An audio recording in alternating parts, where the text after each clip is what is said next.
Okay, and I'll be editing, so no problem. Yeah. So, welcome back. Sorry, let me adjust my hair. So, welcome back to Uncut with Lucia.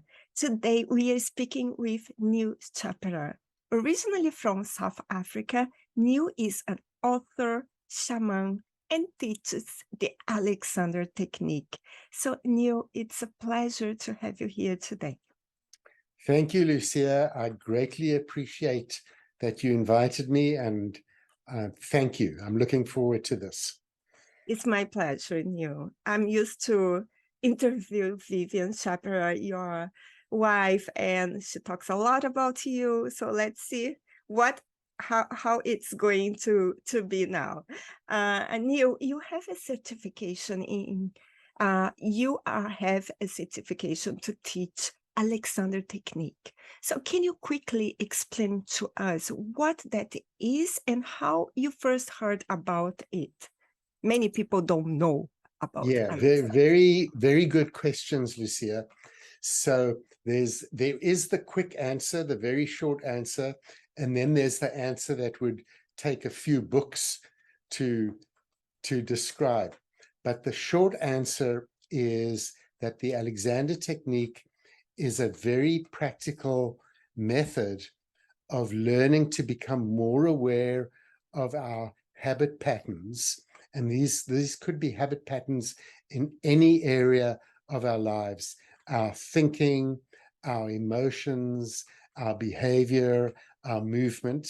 So to become more reliably aware of them, and then knowing which ones would be helpful to do less of or even get rid of entirely, because they're habits that are interfering with our optimum functioning and behavior. So that probably sounds kind of vague, but that's the quick, broad answer. Yeah, and I was checking your book, and as a physical therapist myself, this is quite interesting. So, for our listeners also, for our audience, what are the benefits of the Alexander technique? Another excellent question. You're the best person to be asking these things, Lucia, because those are such good questions. So the benefits also range.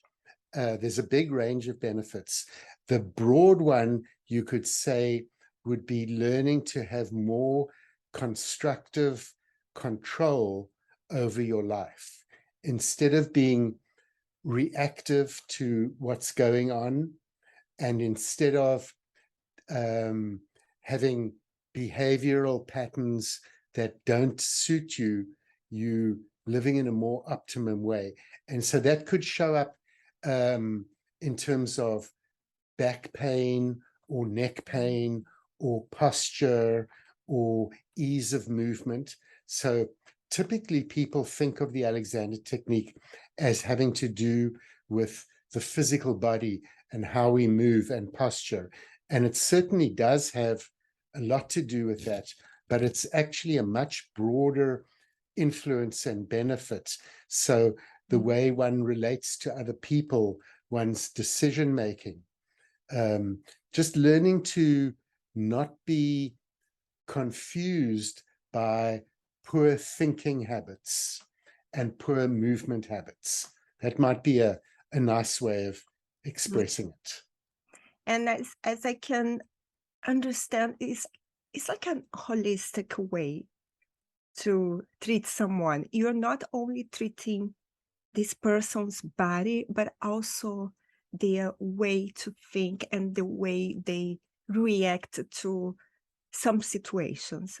Absolutely, because there is no other way. You know, in the Alexander technique, it's called a lesson because as a teacher, I am teaching the person something. I'm helping them learn the skill of having more constructive control over whatever they do. And so it requires their participation. They've got to think, they've got to put what they learn into practice, not just in the 1 hour of the lesson, but more importantly, in all the hours when they're at home and at work, they have to apply it. So, they're not just passively getting something from me. Not that there's anything wrong at all in somebody being treated, but it's just that the Alexander dynamic is not a treatment, but a learning. It's a learning modality. It's a learning. And Yeah. you co-authored a book called Guided Lessons for Yes, Students. I happen to have a copy here. Uh-huh. Guided Lessons for Students of the Alexander Technique. And I can see you there on the cover. Yes, this was, of course, many years ago when I was okay to be used as a model, but it's a very good book in that it's full of, you Images. could call them practices that one can do on one's own. You really do need to supplement this with lessons, one-on-one lessons from a teacher. But once you've got some familiarity with it from a teacher, then this is a fantastic supplement, because there are all kinds of things like how to tie your shoes without collapsing, how to sit on a chair without doing it in a mal-coordinated way, how to brush your teeth without tightening your neck, very ordinary, everyday activities. Because the point really is that we all go through our daily activities, and even though we might feel okay, the likelihood, if you haven't had Alexander lessons, is that you're imposing some sort of tension and or collapse on your system while you're doing your ordinary activities, while you're walking, while you're sitting, whatever it is. And even though I've been a teacher now since 1987, I graduated in London in 87. So, I've had decades of experience, but I will still often catch myself with tension or collapse, because that's just what happens. Nobody is about being perfect, and it's not actually about becoming perfect. It's about becoming more regularly aware so that you can make constructive changes. And I remember to have seen your book, actually, and your book is basically a manual. You learn the technique, and then you can start using this technique by yourself, and you can check the book and see if you are having the correct way, posture, or way to stand up, or to, is it something like a manual? Yes, I would definitely call it a manual in how to take care of yourself in your everyday activities and practices. I wouldn't call them exercises, because that's got a bit of a connotation of, doing something vigorous. But that they are practices that one can do on one's own. As I say, the ideal really is to have to be monitored by a teacher at least every now and again, because the big challenge is, and this could come as a big surprise to most of us, is we aren't reliably aware of what we are doing to ourselves. We certainly notice pain, but when you start noticing pain, that means your habit pattern has already progressed quite far. To catch a habit pattern before you experiencing pain is quite challenging, because it's like living with a wallpaper pattern. You're so used to it, you just don't notice it anymore. And the benefit of a teacher is there you've got a more objective person who is looking at you and knows what to look for and how to identify these, call it poor coordination habits, which we all have. You know, if you've got a body, you're going to have, probably you're going to have poor coordination habits. I think, you know, in theory, if we were living a completely natural indigenous lifestyle with no stress, etc., no modern, you know, no little phone that we looking at and squeezing down to, then there's much more chance that we would be naturally in a really good state. But in 2022, unfortunately, there's not much chance of being in a naturally good state. And the poor posture starts now when you were a kid, because kids are always with cell phones and computers. And sitting in a little chair, you know, as soon as you start going to school and you're spending hours sitting. Like recently, I had somebody talk to me about their back pain and their neck pain, and they said they're going to buy a really expensive chair because they had read that this chair would create miracles, that all their pain would go away. And while, yes, a good chair is a nice thing to have, but that doesn't get to the essence of your postural habits. I agree with you 100%, Neil. Thank you. I think you explained very well. And you said something about indigenous life. And then I have a question for you. You are a shaman. Shaman. Yeah? Shaman. Yeah, you know, it gets pronounced differently. Some people here say shaman, but I'm more familiar with saying shaman. Shaman. Yeah. And can you quickly explain to us what that means? I was reading about it, and I was reading something about nature and many other things, but I really need your explanation. Yeah, well, I will, but while I'm able to, there's a book that I would like to recommend, got nothing to do with me. This was the man that I had my training with, Michael Harner, and it's called The Way of the Shaman. And to anybody who is interested and would like to start somewhere with reading about it, this is the book that I would recommend, The Way of the Shaman by Michael Harner. You know, there's so much out there to read. It's hard if you don't know, if you haven't got a recommendation, to know what's good and what's not that good. So that I would unhesitatingly recommend. But a shaman is somebody who you could say has a speciality of communicating and interacting with the spirit world. And, you know, of course, then that raises a whole lot of other questions. Well, what does one mean by the spirit world, and how can you interact with the spirit world? But from a shamanic point of view, reality, you know, to the extent that we can say anything about reality, there's our ordinary everyday experience. And then in addition, there's, you could say, another dimension or another reality, which is very close, but we normally don't connect with it. And that is the reality where, again, for want of a better word, you know, we just have to use words. They're never completely sufficient.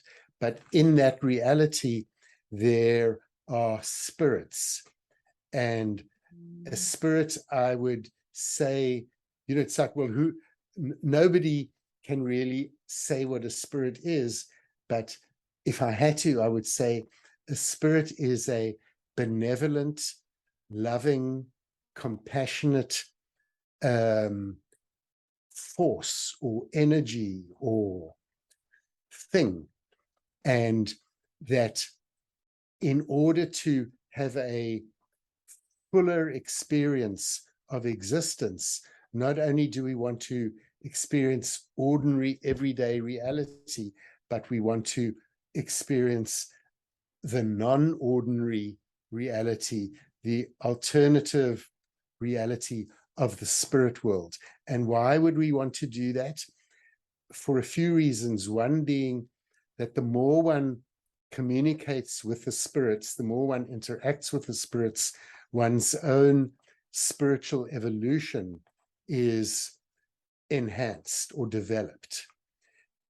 And then, as well as that, the more one communicates with the spirits, the more one is able to access solutions to problems or healing or guidance. You know, we're continuously faced with difficult choices. And of course, we can speak to friends and we can speak to therapists. But if there is such a thing as a spirit realm, why wouldn't we want to communicate with the spirits and get their guidance as well? And the spirits, again, from a shamanic point of view, the spirit realm is a source of miracles. And there are often times when we're looking for a miracle. You know, it might be a health issue where we're looking for a miracle, could be for oneself or somebody else. It would be crazy to not connect and communicate with the spirits like this. So my teacher, Michael Harner, would say that people would say to him, well, isn't it a little bit dangerous to be, you know, connecting with the spirits? And he would say, it's dangerous to not connect with the spirits. Well, I was going to ask you if it was something dangerous because you are not connecting with something from this world. For me, something like so how can I say that? Something that for me looks so difficult, sounds so difficult to be able to connect and to stay calm. You know. I know it does sound like that. And when one's thinking about it without having had experience or guidance, it would be understandable to feel apprehensive because it's the unknown. Mm. However, as soon as one embarks in the practical method, which I can talk a little bit about in a while, then you realize that it's actually not difficult. It really is not difficult. Essentially, anybody can do it if they just keep practicing. But virtually by definition, the spirit world is benevolent and compassionate. And I make this joke. It might not sound so funny now, but it's like if somebody says they don't like curry, and I say to them, well, come into this ice cream shop and try something in the ice cream shop. And they say, oh, but I'm scared. You know, if I eat something that's very spicy, I have a bad reaction. I say, well, by definition, if you go into the ice cream shop, you're not going to get something spicy. There's no curry in the ice cream shop. So by definition, if you go to the spirit realm and you do it in the way that you're meant to do it with guidance, etc., you're going into a benevolent ice cream store. There's nothing to worry about. I like this explanation. It's simple. Yeah. So, you know, you could have a little bit of apprehension of, well, what am I going to find when I go in there? But you know that it's all going to be good and beneficial and loving and really and sacred. It's sacred. So Yeah. anyone can connect with spirits. Anybody who follows the method and who perseveres can do it. So one of the things that I do is I teach people how they can connect shamanically with the spirit world. And I've been doing this for a long, long time, for decades, and have had hundreds of people learn from me, both individually and in groups. And in all that time, I think I can literally say there were 2 people out of hundreds who didn't do it, who weren't successful, and they stopped. But I feel quite sure that had they just persevered a little bit longer, they would have been able to. Wow. It's a good percentile, as you were describing. And Yeah.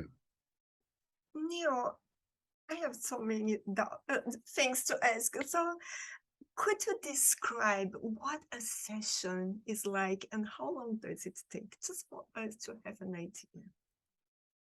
So we're talking about if I'm teaching somebody what they learn. No, sorry. I need to reformulate this question. So could you describe a session when you are treating a person using shamanism, and how long does it take? Okay, I tell you, I'd like to answer it in a slightly different way.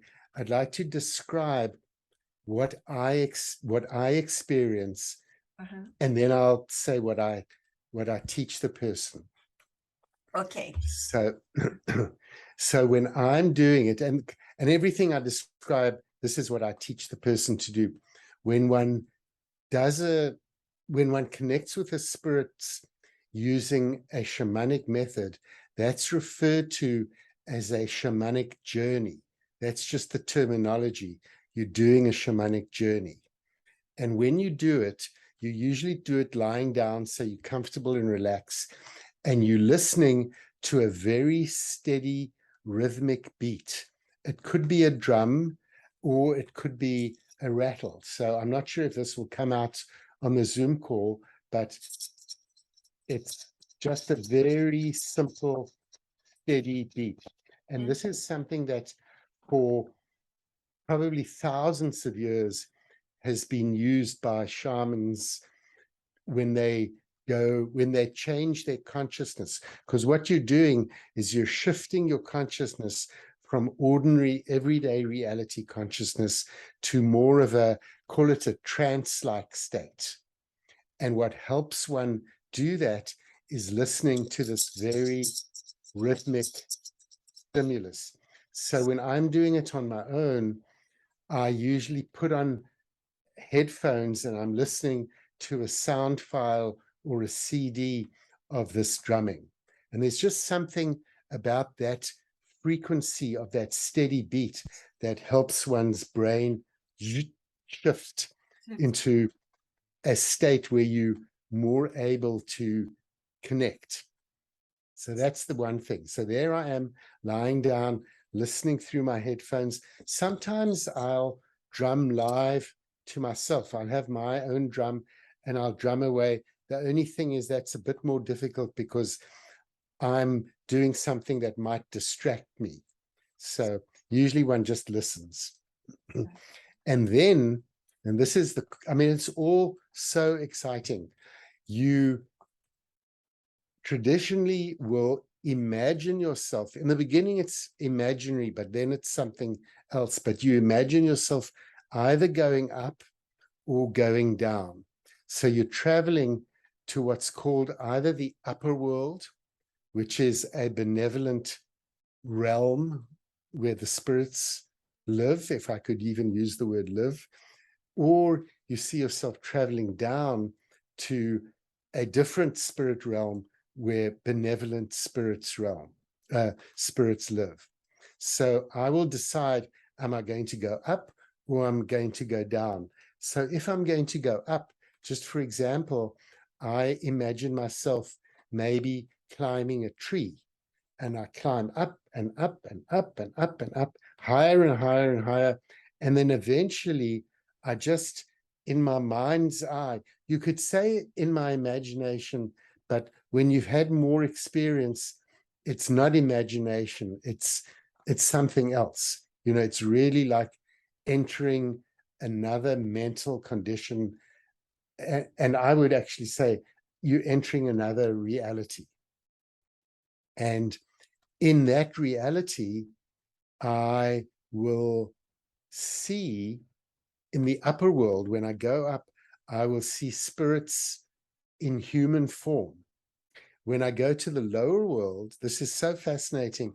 The spirits usually show themselves in an animal form. So that's a fantastic thing about it. Your spirits can be what are called spirit teachers that usually show in a human form, or spirit helpers that show in an animal form. And then you can take questions, you can take requests, you can ask for guidance, you can ask for healing, you can ask for help, or you could just ask, show me something interesting in this realm. You know, you're in another world, a fascinating world with as many details and aspects to it as ordinary everyday reality. So sometimes I will just journey and say, can you please show me an area in the spirit realm that is useful for me to experience? And I've got no idea what I'm going to be shown, but usually it's something amazing. Yeah. Wow. I think I would like to see the animals, like the spirits that are. Yeah, you know, and it can be anything. You don't know in advance. When you have more experience, then you tend to visit the same animal spirits again and again and again. But in the beginning, it's really exciting, and you're not sure. It could be a little mouse, it could be a bear, it could be a lion, it could be who knows. But they all fall in this category of these are benevolent, compassionate forces that love us to visit them. They want us to visit them. We've got to make the effort of going to see them. And they're going to respond with compassion and kindness. And they do, again and again and again. That's And so. the nice thing about it, Lucia, is you don't have to believe it. You know, you don't have to take on a new religious belief or spiritual belief. All you have to do really is just say, well, this sounds interesting. I'm willing to give it a try and see what happens. That's so interesting, Neil. And how, I read that one becomes a shaman by one of these three methods, like hereditary transmission, spontaneous call, like being a call, or a personal choice. Could you, like, which one, like, was, how did you became? It was through hereditary, or was a call, or a personal choice? How did it happen? It's a brilliant question, Lucia, because it brings up the need to understand that shamanism has been around for, you know, at least 40 or 50,000 years, probably much, much longer. But, you know, to the extent that one can see paintings on cave walls or carvings, you know, those only go back about 50,000 years. But already that far back, if they are being interpreted correctly, it shows that humans had a very deep interest in the sort of transcendental other reality. They've always had this interest. So, but the point I'm making is, with this long historic tradition, shamanism has a background in cultures where traditions have built up, where in some it might be just passed down from the grandmother to the granddaughter, or the grandfather to the grandson, or you were chosen by the tribe because some very unusual thing had happened. Maybe you'd had a very severe illness and a miracle, what seemed like a miracle, occurred, and you recovered and you seemed different after that illness, and the tribe decided you were going to be a shaman. But of course, nowadays in 2022, there are only very few remnants of these traditional shamanic cultures and shamanic societies. So we're not really in that setting where it's very unlikely that we're going to have a grandfather who's going to say you're the shaman, or we're not in a tribe where the tribe is going to declare you're the new shaman. But the benefit of not being in the culture is you can find a teacher, you know, and you can find somebody who will teach you, and you don't need to be appointed as somebody special. And as long as you're interested, as long as you're genuinely interested and persevere, you might not become a shaman, because, like, again, my teacher, Michael Harner, he would say that you could call yourself a shaman if you can perform miracles. So that's a pretty high standard to, you know, to perform miracles. However, you can communicate with the spirit world without needing to be a shaman who performs miracles. So, you know, that's a wonderful thing. You can be an ordinary, everyday kind of person, but you've developed the techniques and the skills of going into this shamanic trance, and you've met spirit helpers and teachers. So it's not out of reach.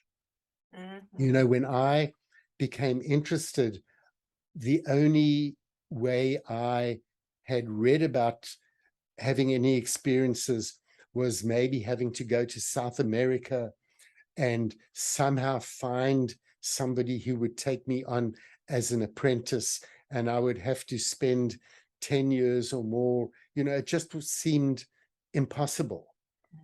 But then I found out that that unlikely scenario isn't the only way, that there are some people who have had experiences and have the skills who can teach us ordinary people. And are you a teacher of shamanism? Yeah, and I love that. That's, you know, I could say I am devoted. You know, it's, to me, it's so important that people learn to connect with the spirit world. So I love to teach people how to do it. And before the pandemic, I would teach groups and I would teach individuals. Now I'm mainly teaching just on a one-on-one basis. I haven't yet gone back to group classes. And the good thing is that I can do it remotely. You know, you can do a Zoom teaching. That's excellent. But I love teaching people. You know, it's an empowerment. What could be nicer than you know you've given somebody the skills that they can connect with the spirit world. To me, that's amazing. Yes, and possibly to teach another person to make miracles, maybe miracles. Absolutely, absolutely. You know, and I've got a number of people who started with me, and they've been so enthusiastic. They've gone on to have their own shamanic practices where they teach people, and hopefully they may have miracles as well. And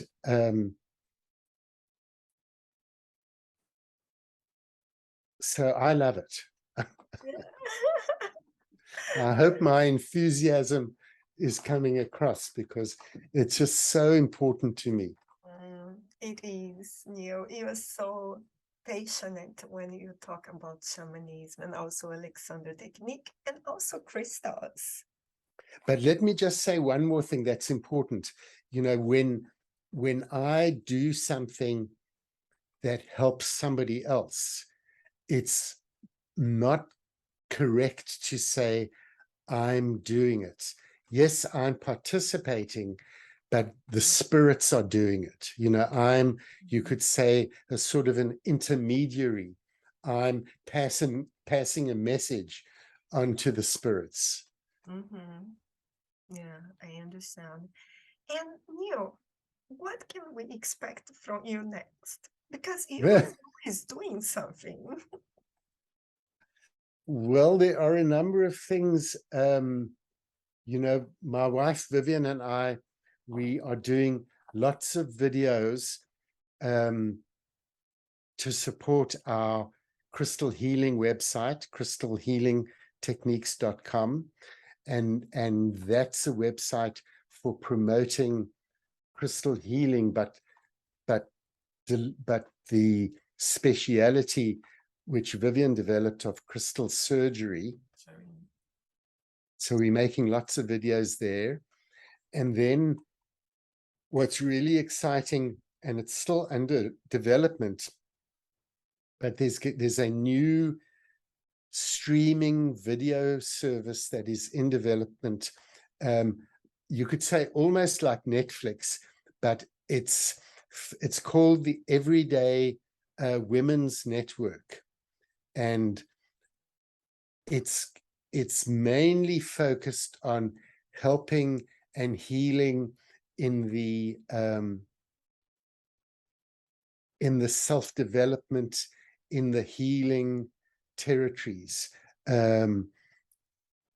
Hopefully it is very entertaining, but it's got a more serious aspect behind that of learning to be a better citizen and a better human being and a more compassionate human being.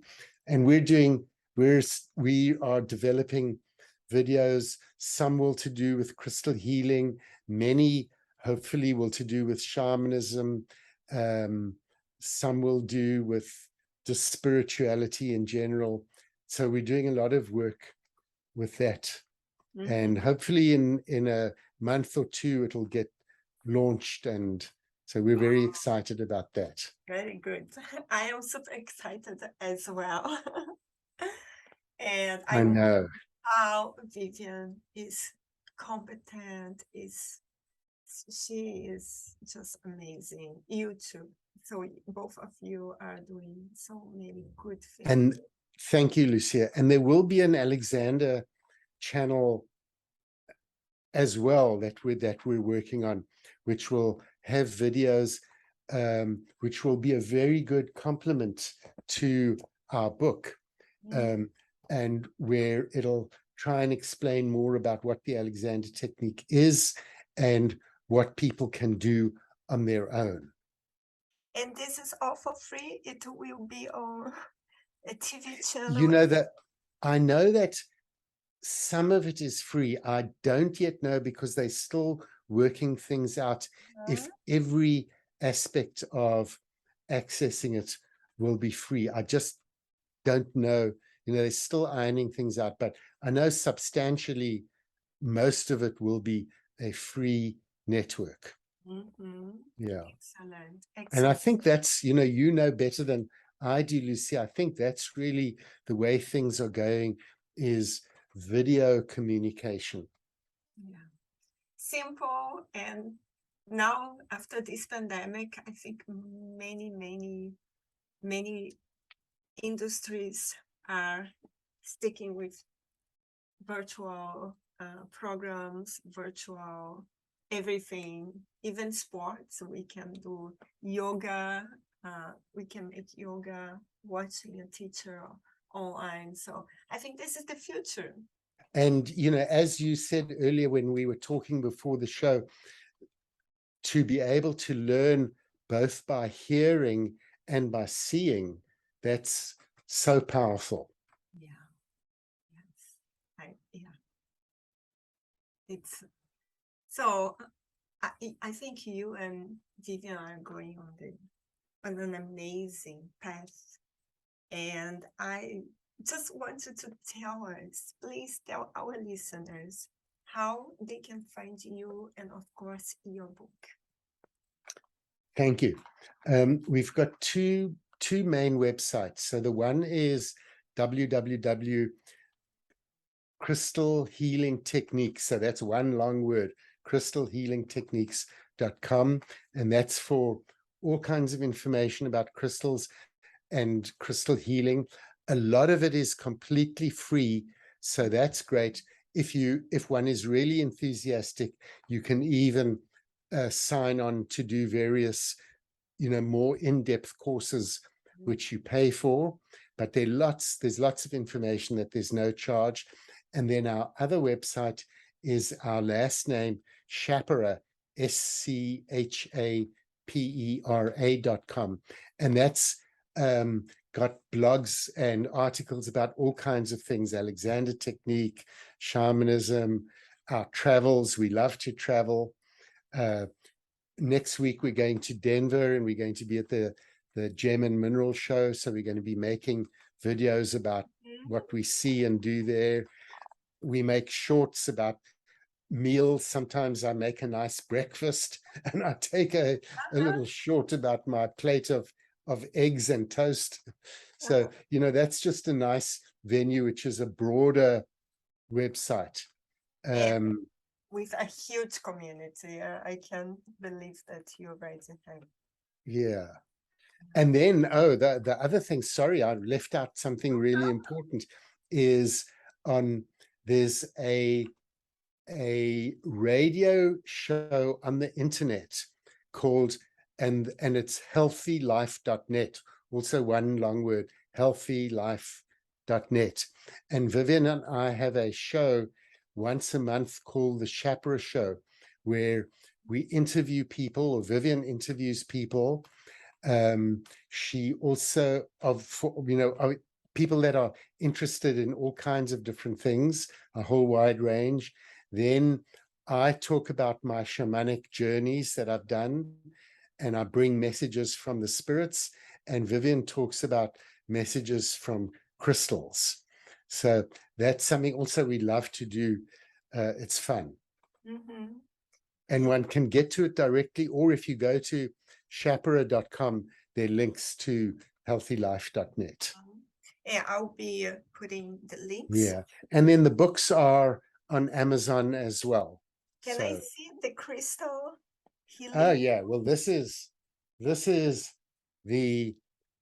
of course, I have my own opinion, but this, I think, is the best book on crystal healing, although it's specializing crystal surgery that you can possibly get. It's a serious manual on learning crystal healing and crystal surgery. And Vivian, in her genius, came up with all the text, and I did all the photographs for it.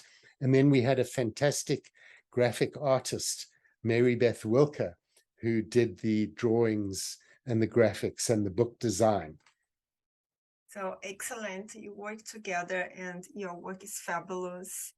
I really want to be able to spread the word about you and Vivian, of course.